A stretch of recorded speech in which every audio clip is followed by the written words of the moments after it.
السلام علیکم، welcome to public ناک. میں ہوں محمد جنید الحق اور اس وقت میرے ساتھ آزاد جموں و کشمیر کی ایک جانی پہچانی شخصیت موجود ہے. میری مراد جو ہے وہ شوکت نواز میر صاحب ہیں، ہمارے گیسٹ ہیں آج کے اس پوڈ کاسٹ کے اس انٹرویو کے. ہم انہیں ویلکم کرتے ہیں. السلام علیکم سر، کیسے ہیں آپ؟ وعلیکم السلام، اللہ کا شکر جناب ٹھیک ہوں. سر ان دنوں کیا مصروفیات چل رہی ہیں؟ مزدور بندہ ہوں ان دنوں، بکس کا میرا کام ہے، مزدوری کر رہا ہوں، کتابیں بیچ رہا ہوں. اچھا سر، ہم انٹرویو کا باقاعدہ آغاز کرتے ہیں تو سب سے پہلا سوال یہ ہے کہ کیا آپ کا مستقبل قریب میں یا بعید میں سیاست میں آنے کا ارادہ ہے؟ نہیں، ایسی کوئی بات نہیں. اچھا، اگر ایسی بات نہیں ہے تو سر پھر اسمبلی میں موجود آپ نہیں ہیں اور آپ اس طرح عوام کی نمائندگی بھی آپ وہاں پہ نہیں کر رہے، تو آپ کیا سمجھتے ہیں کہ کوئی اور ایسا نظام ہے جو اسمبلی کے باوجود عوام کی نمائندگی کر سکے؟ میں نے آپ کو ابھی ایک ادھورا جواب دیا کہ میں نہیں ہوں. نہیں کیوں ہوں؟ اس نظام کے ہوتے ہوئے. اچھا، یہ جو نظام ہے، جس نظام کے تحت یہ اسمبلی بنتی ہے، جس نظام کے تحت یہ الیکشن کنڈکٹ ہوتے ہیں، وہ کون سا نظام ہے سر؟ جو ہماری آئینی اصلاحات جو جموں کشمیر جوائنٹ عوامی ایکشن کمیٹی نے ابھی لاسٹ جو ڈوڈیال کے اندر اعلامیہ جاری کیا، اس کے اندر ہم نے باضابطہ طور پہ یہ بات کہی ہے کہ اس الیکشن کے اندر ہم نہیں جا رہے، اس وقت تک نہیں جا رہے جس وقت تک اس الیکشن کے پروسیس کے اندر کچھ ترامیم ہے، کچھ آئینی اصلاحات ہیں، جب تک وہ نہیں ہو جاتی. اس کے اندر سب سے بڑی جو ایک تبدیلی ہے وہ 12 سیٹوں کا خاتمہ ہے. مہاجرین کی جو 12 سیٹیں، کیونکہ وہ جس نظام کی آپ نے بات کی تھی کہ آپ اس میں نہیں آنا چاہتے، ہم ایسے لولے لنگڑے نظام میں آ کے کر بھی کچھ نہیں سکتے اور ہمیں ایسے لولے لنگڑے نظام میں آنے کا فائدہ بھی. سر اگر مہاجرین کی وہ سیٹیں جن کے ختم کرنے کی بات کر رہے ہیں، اگر وہ ختم ہو جاتی ہے تو وہاں کے عوام کی نمائندگی کون کرے گا؟ دیکھیں، عوام کی نمائندگی کا حل موجود ہے. بیسیکلی کشمیری جو ایک بات کی جا رہی ہے، میں خود ایک مہاجر کا بیٹا ہوں، مجھ سے بہتر اس کشمیر کے ایشو کو یا مہاجرین کی شناخت کو یا ان کی شمولیت کو کوئی بہتر نہیں جان سکتا. مسئلہ جب ہے وہ کیا ہے؟ مسئلہ کشمیر کیا ہے کہ جی ٹل ڈسیزن جب تک آپ کو حق خود ارادیت نہیں ملتا یہ مسئلہ قائم رہے گا. کشمیریوں کو ایک وقت آئے گا یو این او چارٹر کے مطابق ان کو ان کی رائے کے مطابق فیصلہ کرنے کا حق دیا جائے گا. یہ ہے مسئلہ کشمیر، جو پتہ نہیں جس کے اوپر 78 سال ہو گئے ہمارے ممبران اسمبلی جن کے پاس مینڈیٹ ہی نہیں ہے، وہ یورپ میں جا رہے ہیں مسئلہ کشمیر اجاگر کرنے کے لیے. اب بات جو آپ نے کی اس کا جواب یہ بنتا ہے کہ کشمیری جو اصل کشمیری ہے، جو 2 نمبر اسٹیٹ سبجیکٹ جس کا نہیں ہے، اسٹیٹ جو ڈومیسائل نہیں ہے، جو اصل کشمیری ہے، جو 47 کا مہاجر ہے مقیم پاکستان، وہ اسٹیبلش ہو چکا ہے پاکستان کے اندر، اس کا صرف ایک اس کا موقف ہے جو اس کا جائز مطالبہ ہے کہ مجھے میری شناخت کس طریقے سے قائم رہے گی. جو سوال آپ نے کیا یہ اس شناخت کے ساتھ جڑتا ہے. تو یہ بڑا آسان ایک میکانزم ہے کہ جب وہ کشمیری اگر ہم جائیں قانونی بات پہ جائیں تو جو مہاراجہ کا قانون ہے اسٹیٹ سبجیکٹ کا ڈومیسائل کا، تو وہ تو دوسری پشت کے بعد آپ تو وہاں جہاں کے رہ رہے ہیں تو وہیں کے آپ نیشنل تصور ہوں گے. تو جو ہمارے لوگ پاکستان کے اندر کشمیری بھائی سیٹل ہیں مہاجرین، اگر مہاراجہ کے قانون پہ جائیں تو وہ وہاں پہ سیٹل ہوتے ہیں. لیکن ہم اس سے آگے چلتے ہیں جو سوال آپ کا ہے. میں ظاہری بات ہے، میں نے کہا میں بہتر دکھ جانتا ہوں کشمیری کا.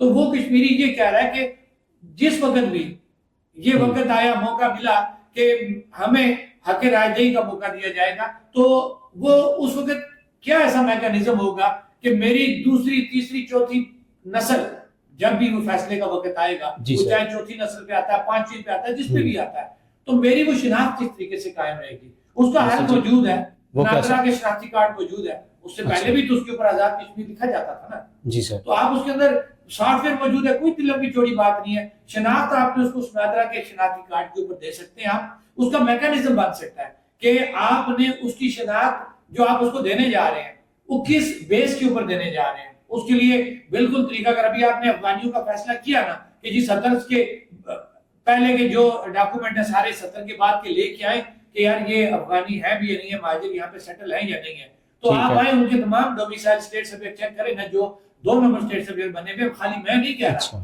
وہ ممبران اسمبلی بھی کہہ رہے ہیں یا وہ امیدوار اسمبلی کہہ رہے ہیں جو مہاجرین کی سیٹوں کے اوپر الیکشن لڑتے رہے. یعنی وہ لوگ آپ کہہ رہے ہیں کہ وہاں مہاجرین ایسے لوگ سیٹلڈ ہیں جن کا حقیقت میں یہاں سے کوئی تعلق نہیں ہے. اکثریت کا جو جعلی ووٹ بنے ہوئے ہیں، آپ کی احتساب بیورو کے اندر آپ کی KPK کے جو 2 نمبر اسٹیٹ سبجیکٹ بنے ہوئے ہیں وہ آج اتنے سال ہو گئے ہیں، وہ فائلیں وہیں پہ پڑی ہوئی ہیں، کوئی بھی عمل درآمد نہیں ہو رہا. آج ہی مجھے سیالکوٹ سے جو اصل جو کشمیری ہے انہوں نے پورا ایک ڈیٹا بنا کے مجھے بھیجا ہے. انشاءاللہ بہت جلد چیف الیکشن کمشنر کے پاس ہم جمع کرائیں گے، وہاں پہ بالکل وہ لے کے جائیں گے، بتائیں گے یہ 2 نمبر ہے. اچھا جس کو بھی چھوڑیں جی سر، ہم جھوٹ بول رہے ہیں.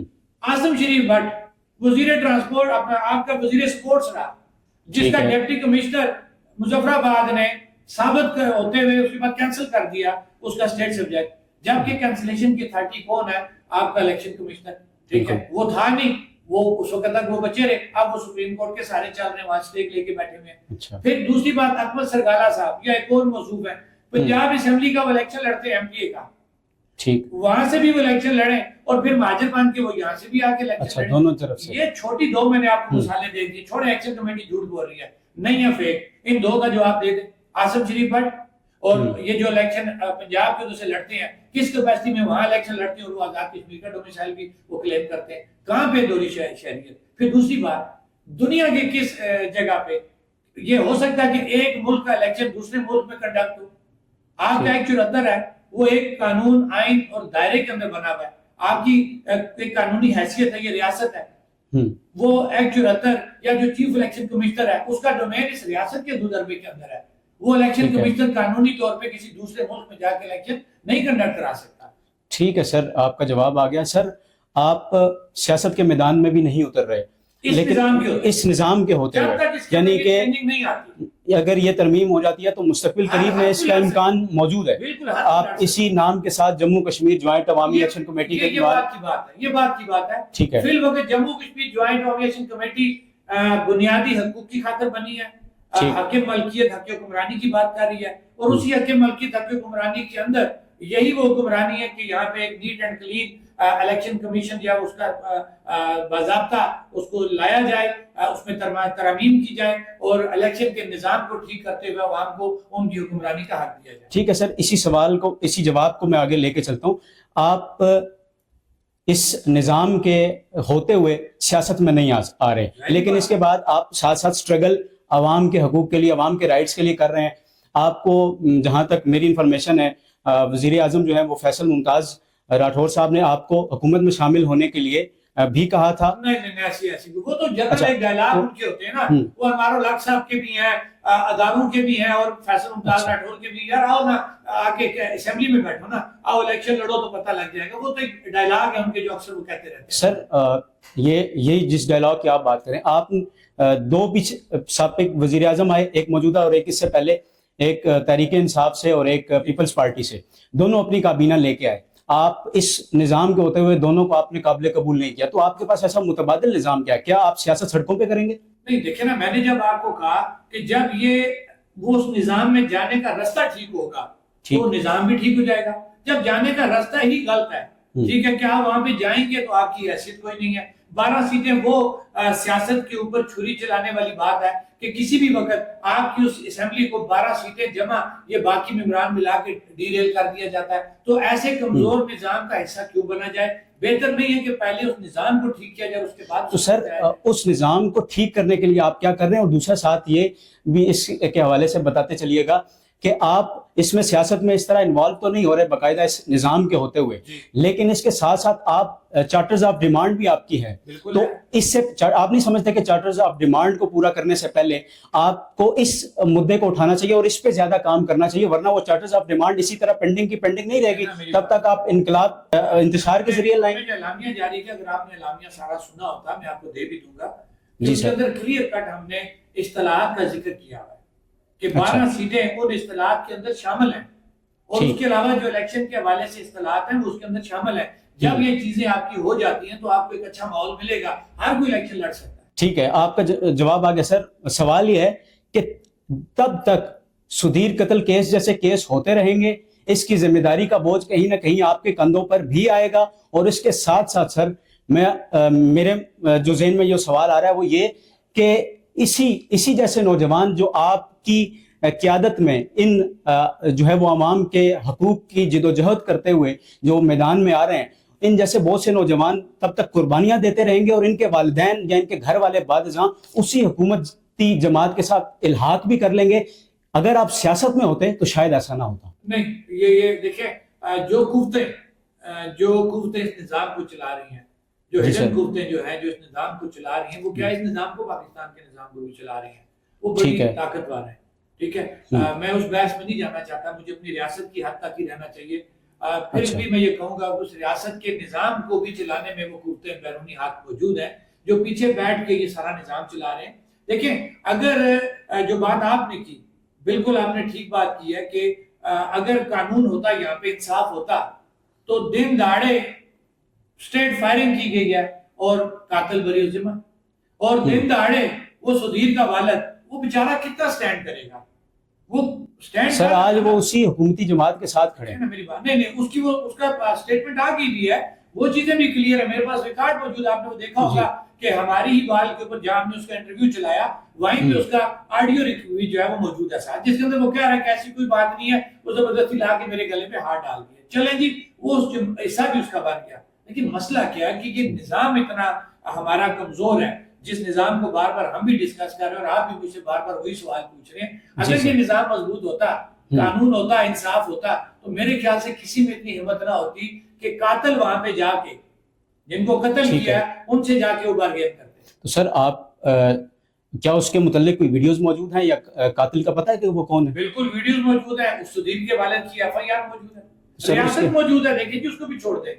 شاہ رخ چودھری کی مثال آپ کے سامنے کراچی میں جی قتل ہوا, دیت بھی دے دی, 2-3 کروڑ روپیہ بھی دے دیا, کیس آج بھی سٹینڈ کر رہا ہے, ریاست کو کیس لڑ رہی ہے, ریاست کی بھی کوئی ذمہ داریاں ہیں. ٹھیک ہے سر, ہم سدھیر کے بعد تو بوجھ نہیں ڈال سکتے, ریاست کہاں پہ ہے, ریاست میں دن دہاڑے پولیس اور اداروں کی موجودگی میں ڈائریکٹ فائر کر کے بندہ مارا گیا. لیکن سر مجھے اس چیز کا, میں اس خطے سے تو نہیں ہوں, لیکن اس خطے کے ساتھ ہمارے بھی دل دھڑکتے ہیں. تو اس جیسے نوجوان کی جب قربانی ہوتی ہے, وہ اپنے مقصد کے لیے چاہے قربان ہو, تو اس کا دکھ کہیں نہ کہیں ہوتا ہے.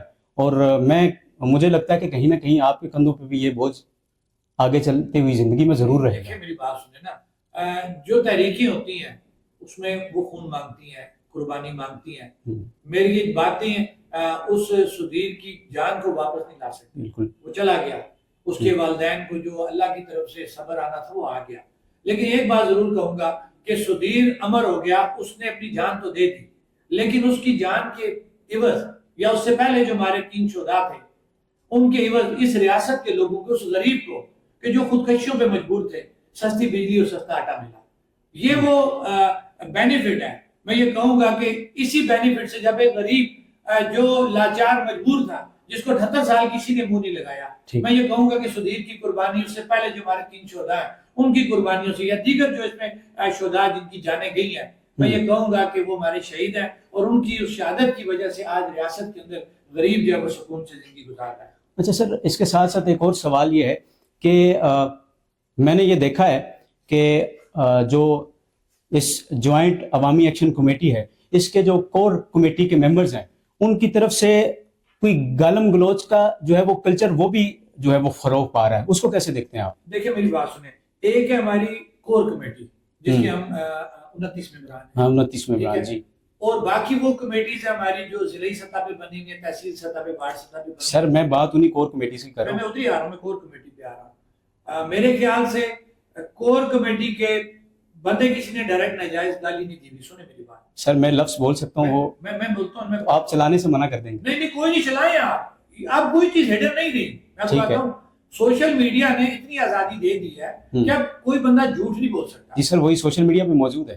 میں آئیں, آپ اس پہ کریں بات. میں نے کیا لفظ استعمال کیا, کور ممبر ہمارے کسی نے ڈائریکٹ گالی نہیں دی ہوگی. ہاں سنیں میری بات, ایک بات ضرور ہوئی ہوگی کہ جس وقت کسی ممبر نے کسی بھی جگہ پہ, وہ چاہے اسمبلی میں آج موجود ہے یا وہ سابق ممبر اس کو کہہ لیں یا وہ کینڈیڈیٹ کہہ لیں, ٹھیک ہے, اگر اس نے ڈائریکٹ ناجائز کہیں پہ گالی دی ہے نا, اس کے بدلے ہو سکتا ہے کسی ممبر نے گالی دی ہو. میں اپنا یہ کہہ سکتا ہوں کہ میں نے آج تک کسی کو گالی نہیں دی.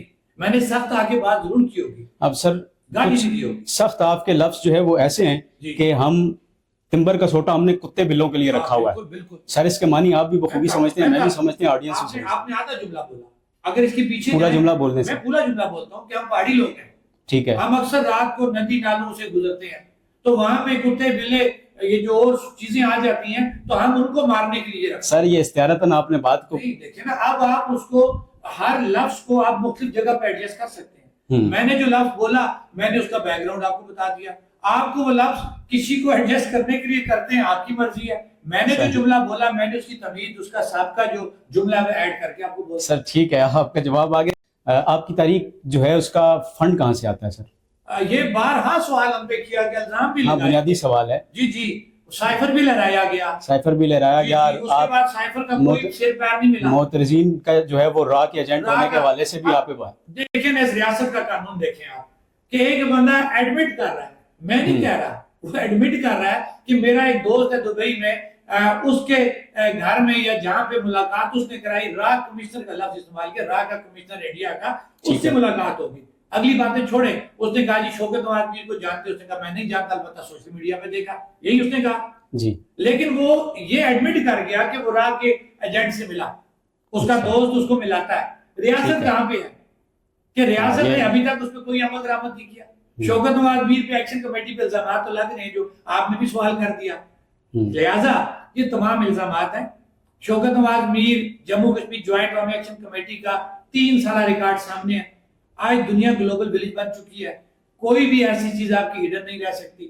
میں کیا کرتا ہوں, میرا بیک گراؤنڈ کیا ہے, میرا بزنس کیا ہے, میرے بینک اکاؤنٹس کیا ہے, وہ تمام چیزیں سامنے ہیں.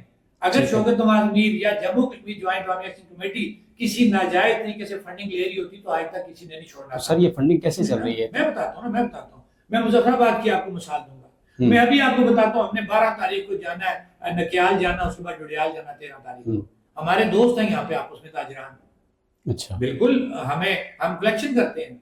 اچھا یہاں سے کلیکشن کرتے ہیں بالکل. پھر ہمارے مظفر آباد کے یا اور ایسے کوئی لوگ ہیں کہ ہمارے جو اوورسیز ہیں. سر یہ اتنی بڑی تحریک ہے, اور اتنی بڑی تحریک کے لیے یا ہم تو اپنے وہاں دیکھتے ہیں الیکشنز بھی ہوتے ہیں تو ان پہ جتنا خرچہ ہوتا ہے یا اس قسم کی چیزوں پہ جتنا خرچہ ہوتا ہے سر, یہ اس کا جواب دیتا ہوں. یہ میں نے جواب ایک دفعہ پہلے بھی دیا تھا. جی سر. ہمارا جب کوئی پنڈال کہیں سجتا میں تھے 500-600, میں نے آپ کو ہزاروں کی بات نہیں کی, میں آپ سے 500-600 کی ہی بات کروں گا.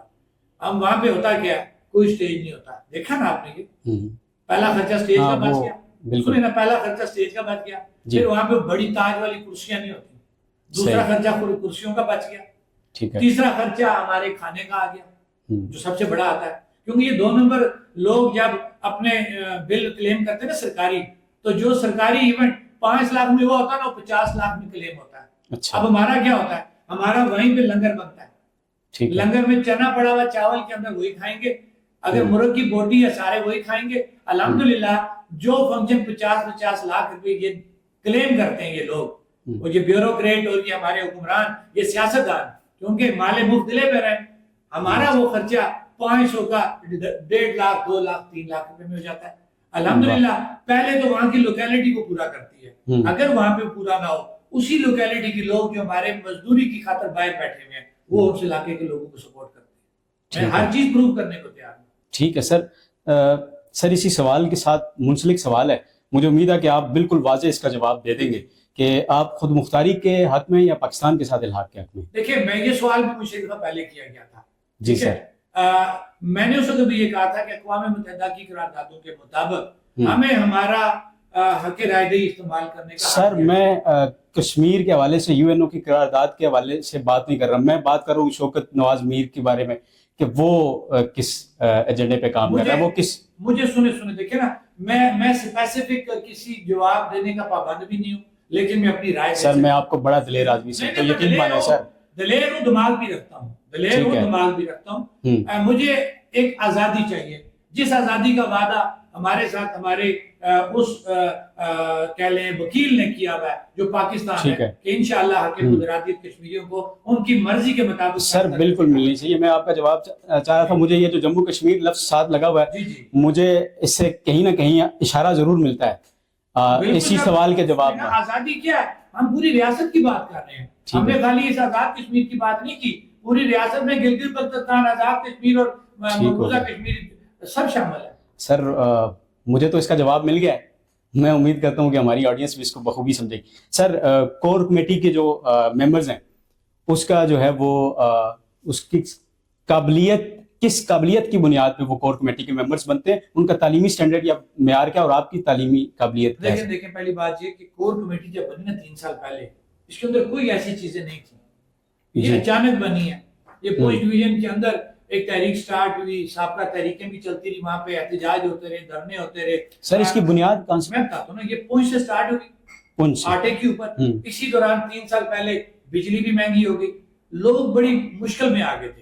پھر یہ وہاں سے لوگ پونچھ ڈویژن میں اکٹھے ہوئے, میرپور ڈویژن کے, میرپور ڈویژن سے مظفر آباد آئے, اور مظفر آباد ڈویژن میں 16 اور 17 ستمبر 2023 کی رات یہ باضابطہ طور پہ اس کا اعلان کیا گیا. اس وقت کوئی کسی کو نہیں جانتا تھا, ہر علاقے کی جو ہے نا وہ ریپرزنٹیشن دی گئی ہے. اب مظفر آباد کے اندر ہم نے یہ کیا کہ بھی ہر مکتبہ فکر, شعبہ زندگی سے جو لوگ ہیں ان کو اس میں ڈالا جائے. مثلا میں تاجروں کو اس کو لیڈ کر رہا تھا, راجہ سہیب جاوید تھے, مجتبیٰ صاحب تھے, یہ طلباء کو لیڈ کر رہے تھے. اسی طرح وکلا اس میں شامل تھے, سول سوسائٹی شامل تھی, کونسل اس میں شامل تھے, ٹرانسپورٹر اس میں سر شامل تھے. کیا اس کی مجھے زیادہ تر جہاں تک میری معلومات ہیں غلط بھی ہو سکتی ہیں, آپ اس کی تردید بھی کر سکتے ہیں, تعلیم میرے خیال سے پریورٹی اس کے نہیں ہے, تاجر ہونا پریورٹی. نہیں, کس نے آپ کو یہ بات کہی؟ سر آپ اس کے سربراہ ہیں. نہیں, سربراہ تو اس کا کوئی نہیں ہے. آپ کو سر آپ نہیں لیڈ کر رہے اس کو. نہیں, کوئی لیڈ اس کو نہیں کرتا. یہی تو اس کا کمال ہے. اس میں کوئی بندہ, کوئی لیڈر نہیں ہے, اس کے اندر تمام ممبر ہیں. شوکت نواز میر اس وقت جو انٹرویو دے رہا ہے, ممبر جموں کشمیر جوائنٹ عوامی ایکشن کمیٹی کی حیثیت سے دے رہا ہے. اس کے علاوہ شوکت نواز میر کا اور کوئی. تو کیا ہم یہ تصور کر سکتے ہیں کہ آنے والے دور میں اگر یہ ساری چیزیں جو ہے وہ تبدیل ہوتی ہیں اور وہ حکومتی نظام یا وہ الیکشن کا نظام آ جاتا ہے جو آپ چاہتے ہیں, تو ہو سکتا ہے یہی جو ہے وہ عوامی ایکشن کمیٹی جو ہے وہ سیاست میں بھی آئے, الیکشن بھی لڑے, اور شوکت نواز میر صاحب کی جگہ اس کے جو ہے وہ چیئرمین کوئی اور ہوں. دیکھیں, میں نے آپ کو یہ بات کی, یہ قبل از وقت بات ہے. اس وقت جموں کشمیر جوائنٹ عوامی ایکشن کمیٹی کے پاس ایسا کوئی مینڈیٹ نہیں ہے کہ وہ سیاست کرے. ہاں, ہم اپنے چارٹر آف ڈیمانڈ کو لے کے چل رہے ہیں. اس چارٹر آف ڈیمانڈ کے اندر 12 مہاجرین سیٹیں موجود ہیں. اب اسی چارٹر آف ڈیمانڈ میں اصطلاحات الیکشن کے حوالے سے آنے والی ہیں, آج یا کل میں وہ کلیئر ہو جائیں گی, جو ہم نے اپنے اعلامیے میں پڑھی ہیں. اور جس وقت یہ چیزیں ہماری کلیئر ہو جاتی ہیں, شوکت نواز میر کیا ہر کسی کو الیکشن لڑنے کا حق حاصل ہے, وہ کسی بھی طریقے سے الیکشن لڑ سکتا ہے. اچھا سر, چارٹرز آف ڈیمانڈ جو لاسٹ آپ نے تحریک چلائی, اس کا جو ہے وہ, اس میں کون سی آپ کی ڈیمانڈز ایسی تھیں جو پوری ہوئی ہیں, جو پوری نہیں ہوئی, کن کا آپ کے ساتھ وعدہ کیا گیا, وہ ذرا تفصیل بتا دیجیے. ہمارا جو چارٹر آف ڈیمانڈ تھا وہ 38 نکاتی چارٹر آف ڈیمانڈ تھا جی, جو بیسک ہمارا تھا. اور جس دن ہماری میٹنگ 38 یا 39 38 نکاتی چارٹر آف ڈیمانڈ ہے, وہ باضابطہ طور پر ہم نے جمع کروایا ہوا ہے, جس کے تمام ڈاکومنٹس رسیدنگ ہمارے پاس موجود ہے. اور اسی 38 نکاتی چارٹر آف ڈیمانڈ کو ان ممبران اسمبلی نے جو حکومت پاکستان نے بھیجے تھے, انہوں نے میڈیا کے سامنے ایڈمٹ کیا ہوا ہے. اور ہر جگہ پر ہم نے کہا جی 38 کے ہم نے تو 42 چیزیں پوری کر دی ہیں, یہی جملے بولتے ہیں نا. جی جی بالکل ہو گیا. اب تھوڑا سا یہ بڑا اچھا سوال ہے, ان 38 نکات کے ساتھ 5 صفحے مزید ان کی ذیلی چیزیں موجود ہیں. مثال کے طور پہ بجلی کا پوائنٹ تھا, آپ کو بجلی سستی تو ہو گئی, لوڈ شیڈنگ موجود ہے, لو وولٹیج موجود ہے, آپ کا اپنا گریڈ سٹیشن اس کے اندر موجود نہیں ہے. اب یہ وہ چیزیں ہیں کہ جو بجلی کے معاملات کے ساتھ جڑی ہوئی ہیں. آٹے کی بات ہم کر رہے ہیں, آٹے کا معیار گرا دیا گیا, آٹے کی ایلوکیشن جو ہے وہ کم کر دی گئی. یہ وہ چیزیں ہیں کہ جو اس کے ساتھ جڑی ہوئی. اسی طرح جو آپ کہہ رہے ہیں نا کہ جو چیزیں ہو چکی ہیں, اس کے اندر آپ کو 2 بنیادی چیزیں, ہمارا جو چارٹر آف ڈیمانڈ ہے, اگر آپ اس پہ جائیں, جو بنیادی چارٹر آف ڈیمانڈ ہے جس کو تسلیم کیا گیا, اس کے اندر سے آپ کا بجلی جزوی طور پہ جس کو میں کہتا ہوں, آٹا جزوی طور پہ جس کو میں کہتا ہوں, اور اس کے علاوہ ابھی تک اس کے علاوہ جو بنیادی چارٹر آف ڈیمانڈ ہے, ان 2 کے علاوہ کوئی ایسی چیز نہیں ہے جو کلیئر ہوئی ہو. ٹھیک ہے, یہ بھی جزوی طور پہ. سر اس کو آگے کیسے لے کے پھر چلنے کا ارادہ ہے, کوئی آگے مستقبل کی پلاننگ کی ہوئی آپ نے؟ ہم تو, ہماری پلاننگ یہی کہ ہم نے اکٹھے رہنا ہے. ہم اکٹھے رہیں گے. 78 سالوں کا گن آپ کیا کہتے ہیں 3 سالوں میں ختم ہو جائے گا؟ نہیں سر, مراد یہ کہ آپ آگے کوئی ڈیٹ دی ہوئی ہے نیکسٹ, آپ نے کوئی آگے کا پلان؟ ان کی کال دی ہوئی ہے. جی ٹھیک ہے. اب وہ کیوں دی ہے؟ ہم نے کسی بھی جگہ پہ زور زبردستی نہیں کی. ہم نے اخلاقی قانونی تقاضے سارے پورے کیے. ہم ٹیبل پہ بیٹھے, جو آپ نے میڈیا پہ دیکھا, ہم نے ٹیبل پہ بیٹھ کے زبانی بھی ان سے بات چیت کی, ہم نے تحریری طور پہ بھی ان کے ساتھ بات. سر آپ جن کو سمجھتے ہیں آپ کے اپنے بیان کے مطابق کہ ان لوگوں کو فیصلہ سازی کا حق ہی نہیں, تو آپ مذاکرات کے میز پہ انہی کے ساتھ بیٹھیں؟ اس لیے کہ ان کو بٹھانے والے کوئی اور تھے, ان کو یہاں پہ لانے والے بٹھانے والے کچھ اور تھے, اور آج بھی وہی لوگ ہیں ذمہ دار جنہوں نے ان کو لا کے بٹھایا اور یہ تمام مذاکرات یا ہمارے ساتھ ایگریمنٹ سائن کر. سر کہیں آپ اس ڈیموکریٹک نظام کے متبادل کوئی نظام تو نہیں چاہتے؟ نہیں, قطعاً ایسی بات نہیں ہے. ہم نے ہمیشہ یہ بات کہی ہے, یہ جیسی ریاست ہے, یہ جیسی اسمبلی ہے. سر کہیں نہ کہیں مجھے سوشلزم کی جھلک جو ہے وہ